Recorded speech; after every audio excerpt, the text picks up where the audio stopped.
स्वाद का जादू है सनराइज मसाले, चम्मच भर इसमें सनराइज मिला ले। देखिए, बीजेपी को दिल्ली में प्रचंड बहुमत मिला।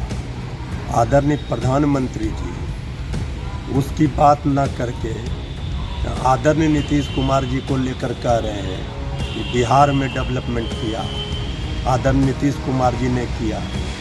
आदरणीय प्रधानमंत्री जी ने गांधी मैदान में कहा था जेडीयू का मतलब जनता का दमन उत्पीड़न, और क्या क्या कहा था, कितने घोटालों की लिस्ट बताई थी। दिल्ली विधानसभा चुनाव के नतीजे सामने आने के बाद भारतीय जनता पार्टी को प्रचंड बहुमत मिला। प्रधानमंत्री नरेंद्र मोदी इस जीत से खूब गदगद हुए। गदगद होने के बाद वो मुख्यालय पहुंचे, वहां पर उन्होंने भारतीय जनता पार्टी के नेताओं और कार्यकर्ताओं को संबोधित किया। ये खबरें तो आप जान ही चुके हैं और ये तस्वीरें भी आप देख चुके हैं। खबर ये नहीं, खबर ये है कि दिल्ली के विधानसभा चुनाव के नतीजे सामने आते हैं, लेकिन बिहार के मुख्यमंत्री नीतीश कुमार की चर्चा भी वो करते हुए दिखाई पड़ते हैं। आखिरकार ऐसी क्या वजह रही कि प्रधानमंत्री नरेंद्र मोदी, जो कभी एक तरीके से कहा जाए कि सहयोगियों का नाम नहीं लेते हैं, और वो भी तब जब प्रचंड बहुमत हो, चुनाव प्रचार की अगर चर्चा की जाए तो कहीं कहीं नाम लेते हुए नजर भी आते हैं, लेकिन जब बहुमत मिला हो और प्रचंड बहुमत के बाद भी बिहार के मुख्यमंत्री नीतीश कुमार का नाम एक बार प्रधानमंत्री ने फिर लिया। आखिरकार क्या बड़ी वजह है, आखिरकार ऐसा क्यों प्रधानमंत्री नरेंद्र मोदी क्यों नीतीश कुमार का नाम लेते हुए नजर आ रहे हैं? ये बड़ा यक्ष प्रश्न तो है। आखिरकार नीतीश कुमार से डर है कि विधानसभा चुनाव में कहीं भारतीय जनता पार्टी का साथ ना छोड़ दे, या फिर नीतीश कुमार के जो तेवर हैं उस तेवर को कहीं ना कहीं प्रधानमंत्री नरेंद्र मोदी देख रहे हैं, लिहाजा उससे भी कहीं संकोच में तो नहीं है, या फिर नीतीश कुमार के चेहरे पर जो विवाद छिड़ा हुआ था उस विवाद को लेकर ये बयान दे रहे हैं। ये कई ऐसे सवाल हैं। 25 में विधानसभा के चुनाव बिहार में होने हैं। दो चेहरे हैं, तेजस्वी यादव और नीतीश कुमार। 20 साल से मुख्यमंत्री नीतीश कुमार लगातार हैं और तेजस्वी यादव जो है वो मुख्यमंत्री बनने के रेस में है। लगातार चुनाव प्रचार एक तरीके से कहा जाए कि चल रहा है, तमाम पार्टियां लगी हुई है, आरजेडी हो या फिर जेडीयू हो या फिर भारतीय जनता पार्टी, चुनाव के तैयारियों में जुटी हुई तमाम पार्टियां नजर आ रही।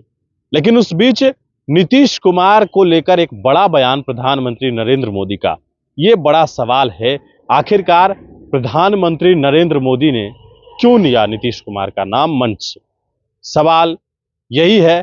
और कहीं प्रधानमंत्री को इस बात का अंदेशा तो नहीं कि नीतीश कुमार चुनाव से पहले पलटी मार जाएंगे, क्योंकि जनता दल यूनाइटेड के वो जो 4 नेता हैं जिसके बारे में विपक्ष लगातार आरोप लगा रहा है कि वो भारतीय जनता पार्टी के संपर्क में है, भारतीय जनता पार्टी के इशारे पर काम करता है।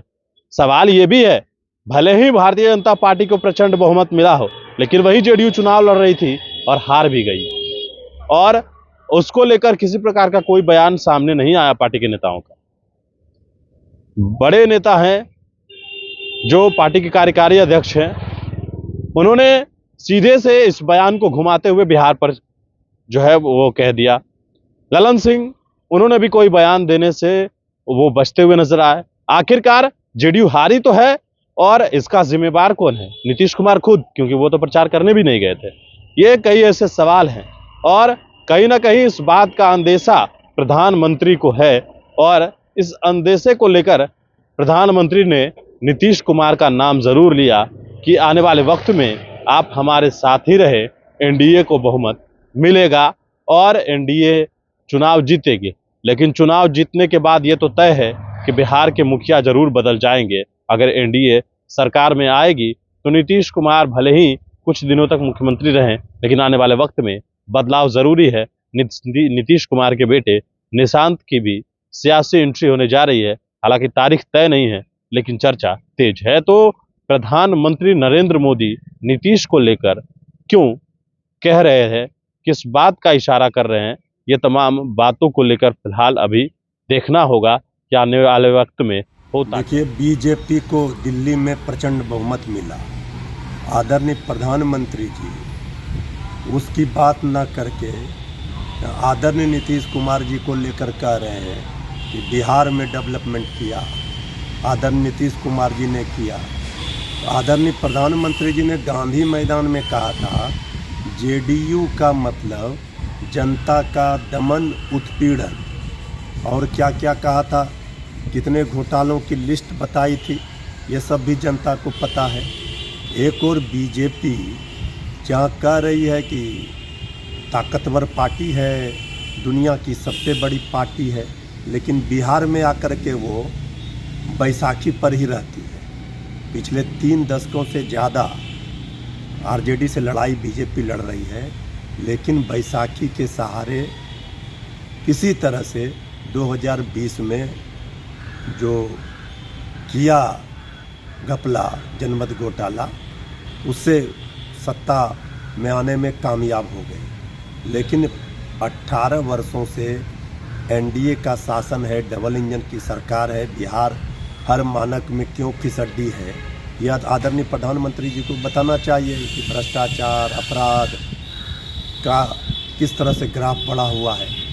आदरणीय प्रधानमंत्री जी को या तो डर सता रहा है कि आदरणीय नीतीश कुमार जी फिर छोड़कर चले जाएंगे बीजेपी को, या फिर उनको बीजेपी की हैसियत बिहार में पता है, इसलिए आदरणीय नीतीश कुमार जी के सहारे उनकी नैया पार होगी चुनाव में। तो पूरी तरह से हताश और निराश बिहार के मामले में आज भी बीजेपी और एनडीए है। उनको पता है तेजस्वी यादव जी ने 17 महीने में जो काम किया, जनता का भरोसा और विश्वास जीता, और जो काम करेंगे सरकार बनने पर वो भी तेजस्वी जी बता रहे हैं बिहार की जनता को। माई बहन मान योजना में 2500 रुपये देंगे महिलाओं को, माताओं बहनों को। किस तरह से बिजली फ्री करेंगे 200 यूनिट, पेंशन की राशि बढ़ाएंगे, नौकरी की भरमार करेंगे। ये है तेजस्वी यादव जी का पूरा सरकार का जो उन्होंने वादा किया था उसको पूरा किया, फिर वादा कर रहे हैं, फिर पूरा करेंगे, इसकी गारंटी है। लेकिन यहाँ तो सिर्फ जुमलेबाजी करना है। पटना यूनिवर्सिटी को सेंट्रल यूनिवर्सिटी तक का दर्जा नहीं मिला, विशेष राज्य का दर्जा बिहार को नहीं दिए, विशेष पैकेज जो बोली लगाई थी वो नहीं मिला। तो अब आदरणीय नीतीश जी डबल इंजन की सरकार को आखिर बिहार की जनता क्यों वोट देगी? वो तो पहले पाई का हिसाब जनता को चाहिए। इसलिए इस बार 2025 अब नहीं चाहिए नीतीश, जनता कह रही है।